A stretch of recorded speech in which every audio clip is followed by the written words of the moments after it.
I've got a lot of revenge on my mind for a few people. It's like, I ain't losing to these. Come on! Yeah! Hold on to your seatbelt because it's about to get bumpy.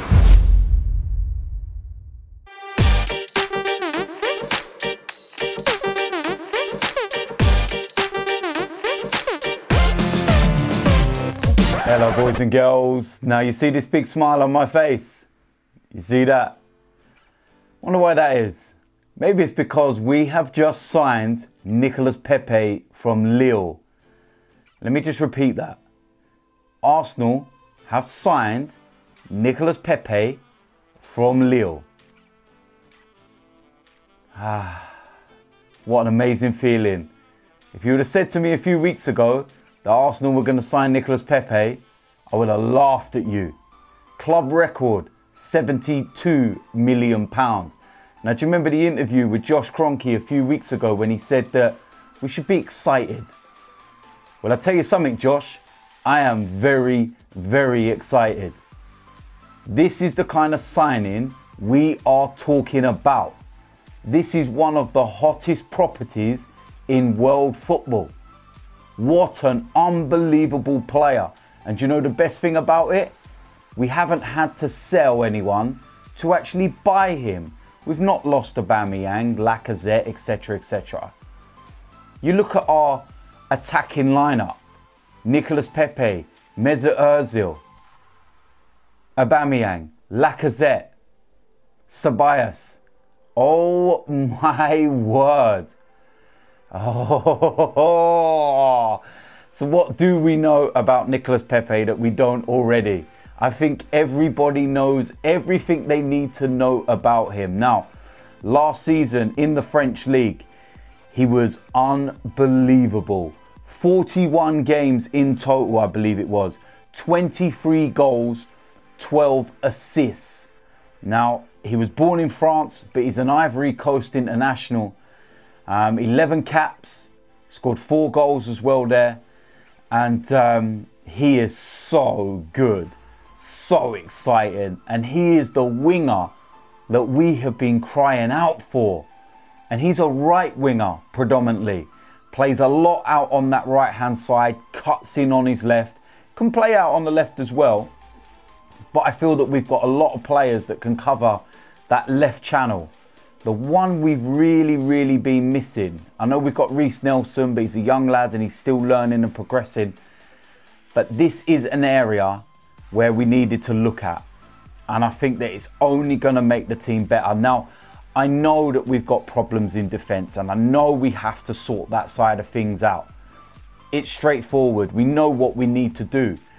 But one of the other areas that we needed to address was a winger. And when these opportunities come along, you cannot let them pass you by. Now, the figure that we paid is around the same kind of price that Crystal Palace wanted for Wilfried Zaha. The difference is that Lille accepted certain, installments, a payment structure, which I believe is around about £18 million per year. Crystal Palace were not going to accept that kind of deal. They were looking for more of around about £45–50 million up front and then maybe some instalments. And Arsenal were just not going to do that. We do have to work within our means and we do have a budget. But smart business deals, and that's what the likes of, Raul Sanelli and that are here for. This is why we went and employed George Mendes on this deal. People that we would never normally work for. I am adamant that if Arsene Wenger was still in charge of Arsenal, we would never get players like Nicolas Pépé because we would refuse to work with people like Mendes. But now it's a completely new setup. And we're not going to, alienate people, not work with certain people. We're going to go out there, get the job done. If we want a player, we're going to go and buy that player. Like Raul Sanelli said, when Arsenal knock on your door, it's a different kind of knock. And the fact that we're going out there doing this kind of business when we've not been in the Champions League for 3 seasons, we're a Europa League team right now. But obviously, these players are looking at the bigger picture and the project of Arsenal and saying, you know what, I want to be a part of that. I don't mind playing in the Europa for a year because I think next year we'll get back in the Champions League. And that's the way they're looking at it. They're buying into the project. And what we're doing, very evidently, is buying a lot of younger players. I've said this so many times that we've got such an unbalanced squad. Players, you know, loaded up on one side, not another. Players that are at the back end of their careers. No resale value if they want to move on. All the players that we lost already through, you know, expires of contracts and everything else, the likes of Aaron Ramsey, the Alexis Sanchez situation. We let Mesut Ozil's contract run down and then we had to give him 350 grand a week to stay. None of that kind of stuff's going to happen anymore. You know, there's still some dead wood in the side. We've still got to go and make some changes. We've still got to get rid of a few players. But we're addressing those areas. And you look at what we're bringing in. A lot of quality, a lot of younger players, a lot of resale value if needed. Nicolas Pépé, 24 years old. His ceiling is huge. The potential of this guy and where he can go is just absolutely ridiculous. I cannot wait to see him in an Arsenal shirt. Now you look back on his career and like I said, he started out in France. There was a few of the lower leagues. He was playing at Angers, which is where Jeff Rennie Adelaide actually plays now. That's where we recently sold him to. And then Lille bought him for £9 million. So you look at that and Lille are making a profit of over £60 million. And for a club the size of Lille, listen, that's going to do them so much.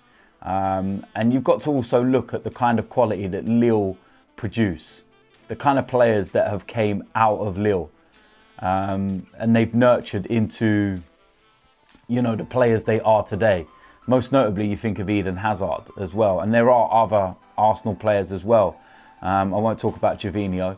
But yeah, I'm happy. I'm really, really happy. I still can't believe it's actually real. I still can't believe that we actually have Nicolas Pépé. I can't. It just doesn't seem real. As an Arsenal fan, the saying goes, it's the hope that kills you. And that is the biggest thing with us. We always get the hope. We always get that little bit that makes you think, oh, this could be the one. This could be that moment. And then we get slapped in the face all the time. And for once, we've actually gone out there and done the business. Now, it's not like Nicolas Pépé was a player that nobody wanted. Let's be real about it. Manchester United, Liverpool were both interested. Napoli, they were the big ones that were pushing for him. They were the ones that actually agreed a fee with Lille. But the problem with Napoli was that they were not going to pay the fee that was wanted for Nicolas Pépé himself and the agent fee.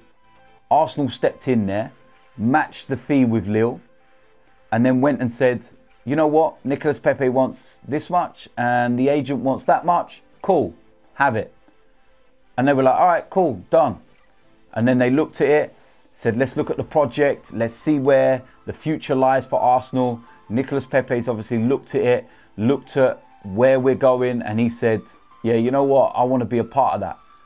And like I've already said, you think of some of the players that are already at the club.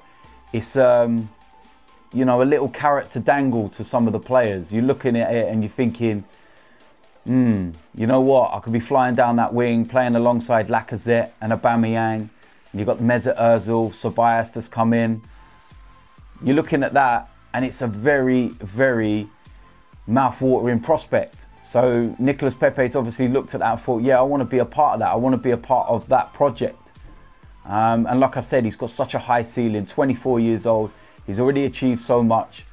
And I cannot wait to see him. When will we get to see him in an Arsenal shirt? Now, of course, he has only just come back off holiday, came back from Miami.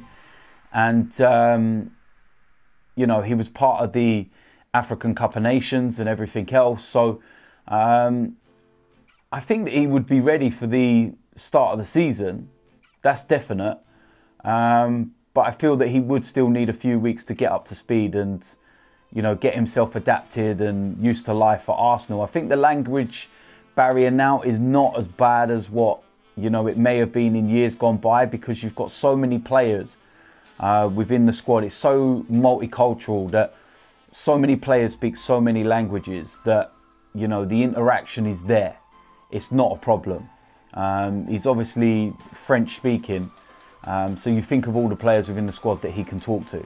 And, you know, the likes of Aubameyang, the likes of Lacazette, I've got no doubt will take the likes of Pépé under their wing, just like they did with the likes of Guendouzi when he come into the squad and things like that. So, yeah, man, I'm absolutely buzzing. I still can't actually believe we signed Nicolas Pépé. We started off the transfer window looking at players like Ryan Fraser. Now, no disrespect to Ryan Fraser, he's had an unbelievable season for Bournemouth in the Premier League. And whilst we're in the Europa League and we're talking about a £45 million budget, those are the kind of players that we were looking at. But this is where we should be. Nicolas Pépé. When there's a top draw footballer out there and you have the opportunity to sign him, we should be able to say, yeah, let's throw our hat in there. Let's get ourselves involved. Why can't we sign that player? This was my whole argument over the whole De Ligt thing. That not that we were going to sign him, or not that he wanted to come to Arsenal, but the reason why we moved to the Emirates is so that we could attract those type of players when they're available. We should have been able to say, you know what? Yeah, De Ligt, I like him. Right kind of money. Let's go and throw our hat in the mix. But we didn't, because we weren't an attractive proposition to him in comparison to what was around him. And it's as simple as that. But hopefully now, over the next few years, with what we're trying to build, if we can get back in the Champions League as well, and, you know, start challenging, start doing some things like we used to, then I do believe that we will become a more attractive proposition and we will be able to go and attract those big players, or at least put our hat in the mix. So there we go. What more can I say? Nicolas Pépé, man, he's an Arsenal player. I am absolutely buzzing. I can't wait to see him in the Arsenal shirt, on the pitch, live, flying down the wing, scoring goals, setting up Lacazette and Oba. Lovely jubbly. So listen, the season's fast approaching, man. There's going to be previews to Newcastle, and we go again. The excitement begins. Listen, until the next video, I'll see you a lot soon. I'm out of here.